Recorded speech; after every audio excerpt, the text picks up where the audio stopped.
Forward to this moment, morning after morning, and this is another big story morning because we've got Senator Damion Crawford, the PNP's spokesman on education, to help us to get a clearer understanding of these 10 pillars that are in the plan called Mission Jamaica Love. And that is, of course, a comprehensive roadmap aimed at transforming Jamaica's future. We're talking manifesto this morning, and no doubt things like justice reform, quality education, modern infrastructure. We note that in the PNP's manifesto, there is a lot in terms of their plans for agriculture and innovation and social welfare. But to give us more details, let us welcome to the program Senator Damion Crawford. Good morning, Senator. How are you? I'm good, thank you. How are you? Morning, my brother. Morning. Always good to have you on the program. We know that you're out there putting in a lot of hours. I first have to ask you, did you get some rest last night? No, but there's no rest until the 4th of September. We're really just going fully into the sprint. We have waited 5 years for this moment, and we think that we just have to seize the moment. We will take a day rest and then start running the country after the victory. All right. So you sense victory, it sounds like you're saying, Damion. Yes, it is looking quite good to us. I think that we have sufficient reasons for the JLP to lose and sufficient reasons for the PNP to win. Both occurrences are good for us.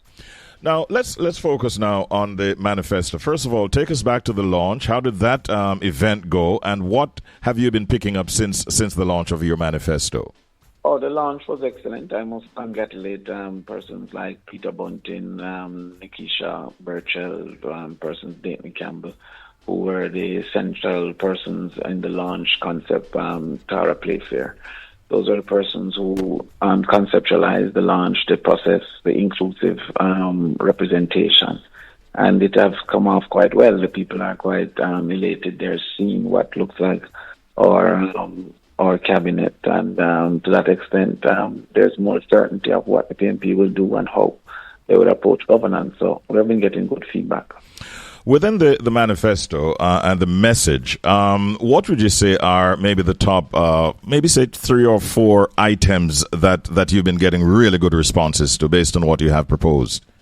Well, my own bias is education. Yes. We've been getting very good reviews as it relates to the first in the family scholarship, which would allow for the first person to matriculate to the university to receive full coverage for scholarship to the university. Many persons who are qualified, 10 subjects, 11 subjects, are stuck in the wholesale or stuck in the call center because they can't afford that education. So people are excited by that. They're excited by the rent-to-own scheme, which is where you wouldn't be stuck again paying person's mortgage because you are stuck paying rent without being able to save sufficient for a down payment, or that you're disqualified because you don't have a payslip. So many within the informal sector, such as vendors, entertainment practitioners, persons who are doing hairdressing, barbers who don't have a payslip, have been disqualified because one of the fundamental requirements have been proof of ability to pay through a payslip. The rent to own allows you to prove your ability to pay by paying over 6 months. And over that 6 months, once you have proven you can afford what is the mortgage, it transforms into a mortgage with 50% of it going towards your down payment. People have been excited by that. And surprisingly, people are very excited about the change from the Privy Council, because as more information comes out, they're recognizing that it takes up to $100,000 per hour to hire a lawyer in the UK to go to the Privy Council on your behalf, which you must do. And so many, as more information come out, they're saying that, wow, we really didn't have access to the Privy Council because we can't afford the Privy Council, most Jamaicans. In fact, I said cartel case was almost $100 million. So you can imagine that. And finally, I think that they're excited by the agriculture fund and the cultural and creative fund, because it opens a new dominance, a new prioritization from government side to the entertainment, and entertainment as a fundamental contributor to the society. Before, there's been a general separation of government versus entertainment as versus government with entertainment.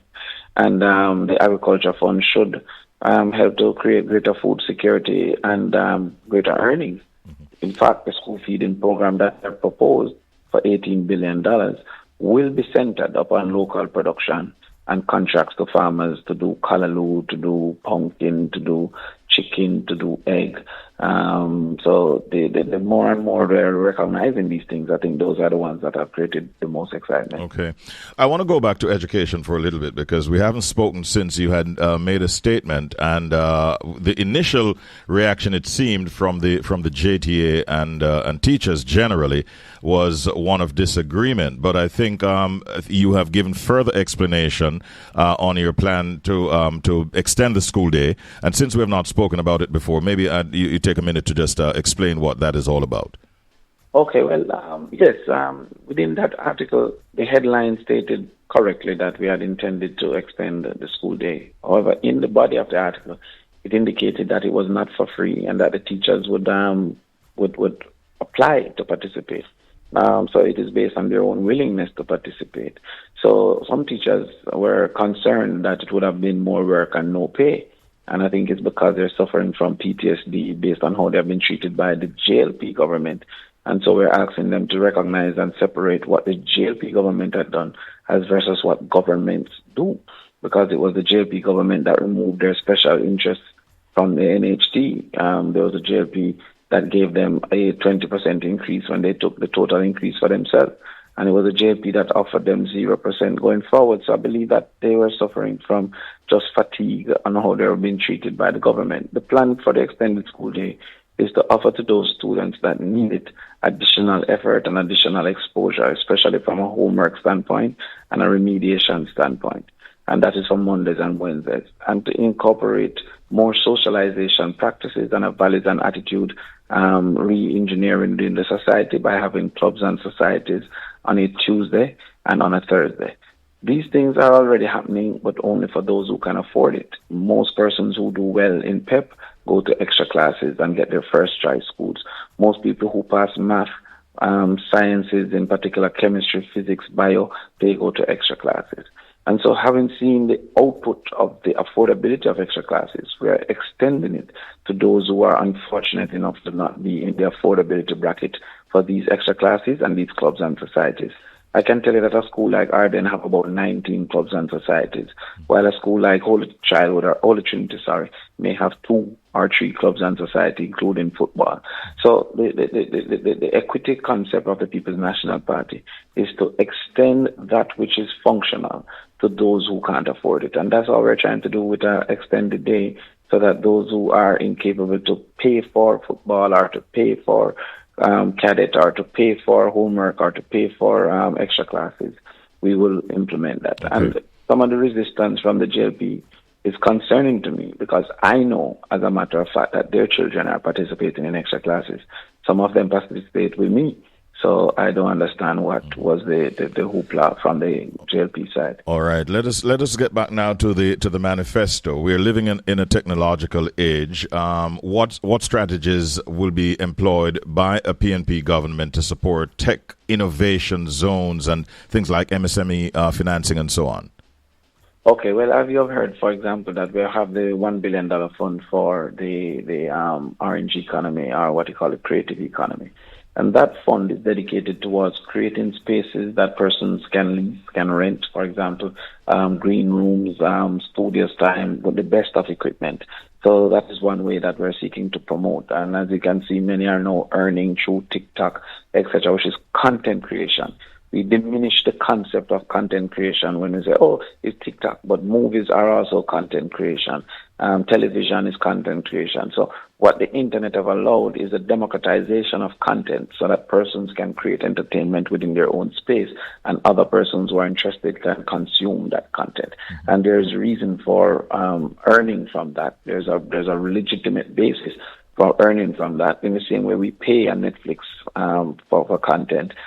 So I don't know why we have discredited TikTok and Facebook and YouTube as content creators. There are many wealthy individuals that have evolved out of that, and it captures our competitive advantage of creativity, excitement, entertainment, and connection with other human beings. As it relates to the small and medium-sized businesses, access to credit is a major concern because many persons are incapable to build their dream on their current income. And so building a dream is often going to be facilitated by access to other forms of funding, through credit in particular. And because a lot of them don't have the collateral, it has not been facilitated. We will extend that collateralization from the government standpoint once you have proven good business concept and your capacity to grow, to run a business, and to repay that loan. So that is one great facilitation. We're doing other things for the agriculture sector, as was indicated, including land preparation as a free input. So the government will invest in things like tractors, B9s, etc. Because a man with 5 acres, he often have to pay almost $2-3 million for the preparation component. And having paid that, he can't buy seed, he can't buy drip irrigation, he can't secure by fencing. And so therefore we want to take out that albatross from around their necks to implement that kind of preparation from the land standpoint, so that they have greater access to the income coming from the agriculture. We want to be the St. Elizabeth of the Caribbean, and they say St. Elizabeth is the breadbasket. Yes. So we want to be the breadbasket of the Caribbean by promoting and encouraging more persons to go into the production of food, and therefore to release some of our own dependence on imported food, and then to expand our exportation of food into the areas of the Caribbean and the diaspora. Yes, there are many points that we're trying to get in so the listeners can get a clearer picture. So let's move now to the plans of a PNP government for the vulnerable in our population, the elderly, the disabled, and so on. Yes. Well, the history of the PNP is noted because, for example, the Drug for the Elderly program that was started by the People's National Party, the PATH program that was started by the People's National Party. So therefore, those are essence. There's also the disabled, for which we have a senator who is a champion of the disabled and also was the president of the Senate at one particular point in time. Also was a junior minister as well at one particular point in time. If I can jump first of all to the disabled, and particularly their access to education. And most times we speak to the disabled, we speak to the disabled child, but we also must speak to the child of a disabled parent.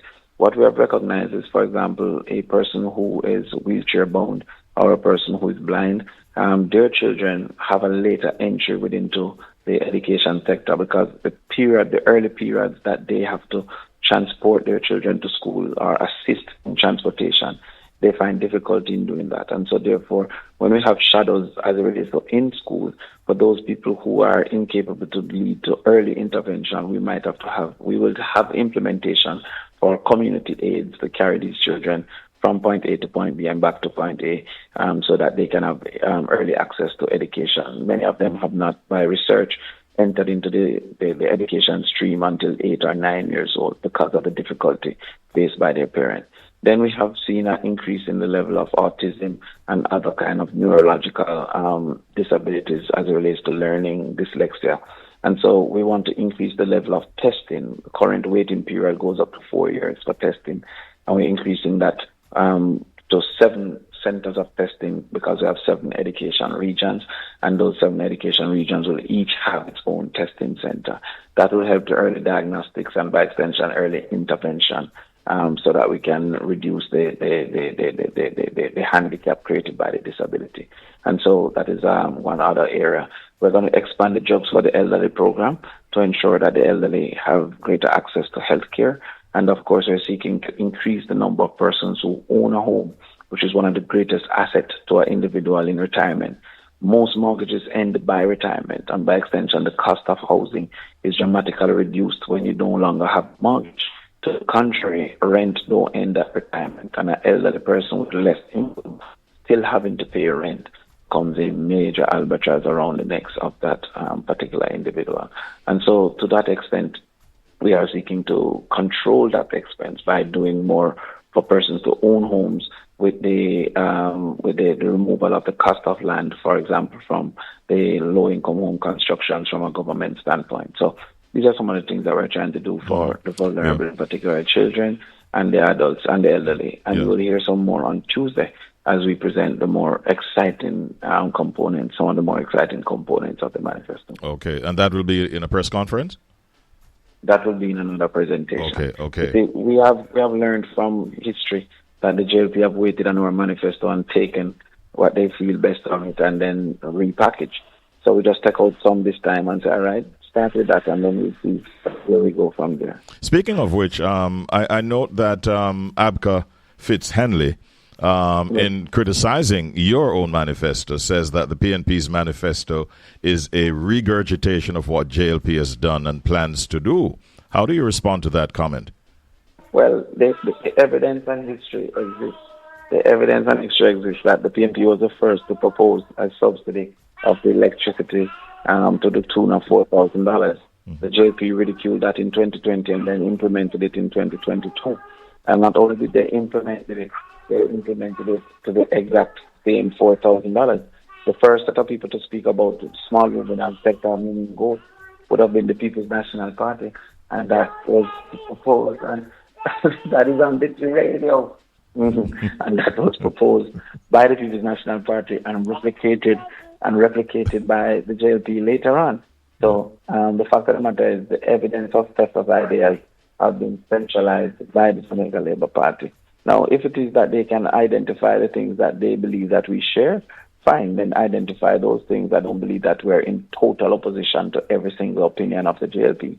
However, the things that we don't share will be the things that the people are going to decide on. So currently we're proposing to give a scholarship to persons who are first in the family. They're proposing to transport them for free for 2 months. It's a whole different ball game. Currently we're proposing that rent to own is a strategy for persons to own homes. They're proposing to increase the MHT to only $9 million, in spite of saying that that increase will raise the price of housing. Currently, we have a teacher retention plan, which includes access to motor vehicle, access to housing, internet as a tool of trade, forgiveness of student loan. They have no retention plan. So let us focus on the things that are different if they believe that there are some things that are the same. And then we will make a decision on the things that are different. I know that the JLP makes a lot of noise, really, about the reduction in crime, as they put it. What are the plans for continued reduction in crime and also the promotion of sustainability in that regard by the People's National Party? Yeah, that's a very important question, and a proper term was used, the continued reduction. You see, I am a teacher, and I know that if a child passes 1 year out of 9 years, it's unlikely that that child will perceive to be a great student. If you get one question right out of 9 questions. The JLP has been in power for 9 years. Of the 13 years that we can compare the JLP and the PNP being in power, the PNP has had a lower crime rate for 4 of the 6 years. The JLP has had the lowest crime rate this year so far, and we congratulate the government for their effort, and we definitely congratulate the police for their effort. We hope that it continues. However, we're seeing that the underlying realities, the underlying contributors have not been corrected. So, for example, in 2015, literacy in Jamaica at the 4th grade level was 84%. In 2024, literacy is 65%, a dramatic reduction in literacy. For 5 subjects, including math and English, in 2015, that was 28%. It is currently 18%. So, therefore, the key variables that contribute to criminal participation have not been removed. What we have seen is a greater confrontation between them and the police. We have seen an increase in murder, in police killings. However, at the same time, we don't believe that that can be sustained into perpetuity. So while it is that we mop up the floor, we must also turn off the pipe. And turning off the pipe means fixing the social issues that the PNP have always been concerned about. What must also be noted is that the greatest reduction in crime came after the end of the state of emergency usage, which the PNP went to court to ensure that the community punishment for individual action was ended. And so we also believe that the best method is targeting the criminal himself, more so than scooping up thousands of young Jamaicans and having them in prison. So we congratulate the police and we acknowledge the reduction for this year. We hope that it can be sustained. But we have seen things like these in 2007 where there was a drop and then a climb, and we hope that that doesn't happen going forward. Okay. Where can the public access the PNP's manifesto? Not only can they access it on our platforms, they can also access it in Patois, and they can also access the voice over any podcast. So you can listen to the manifesto, an excellent initiative by the Communication Task Force. You can also listen to it in Patois. and you can read it on any platform that you have access to, Facebook and any other social media. We also have the printed versions, and we will be distributing those printed versions throughout the communities. Yes. We won't be going on the road to do that in a form of a political showmanship. We'll just distribute it to our members of parliament and our candidates. Okay. Any word that you'd like to share in terms of the plans for Crossroads this Saturday evening? Sure. We're having our parish meeting. We have been having parish meetings for the last 3 weeks. I think that the secretariat, led by the general secretary, has outsmarted the JLP generally in this campaign thus far. So we have been on the road. We have finished all the other parishes other than St. Andrew. And that is what we're going to be mobilizing for in Crossroads. We're starting at 6, and we are looking forward to your attendance so you can hear more of the plans that we have and some of the critique that we have. As I said, there are 2 reasons to vote for the PNP this time. There are reasons that the JLP should not win, and we will be seeking to propose those. Okay. On a lighter note in closing, it seems like the expansion in the family is not only taking place on the farm. No. Kids are all around. We have kids on the farm. That was Tutus. Remember I said that Andrew was cutting Tutus ribbon. That was Tutus. So Tutus was asking me if our ribbon was safe. I said, yes, baby. A new government is coming in power. Definitely on a lighter note. That is how we close. Damion, have a great day, man, and we'll be in touch. All right, thank you. All the best, and good morning to Tutus as well.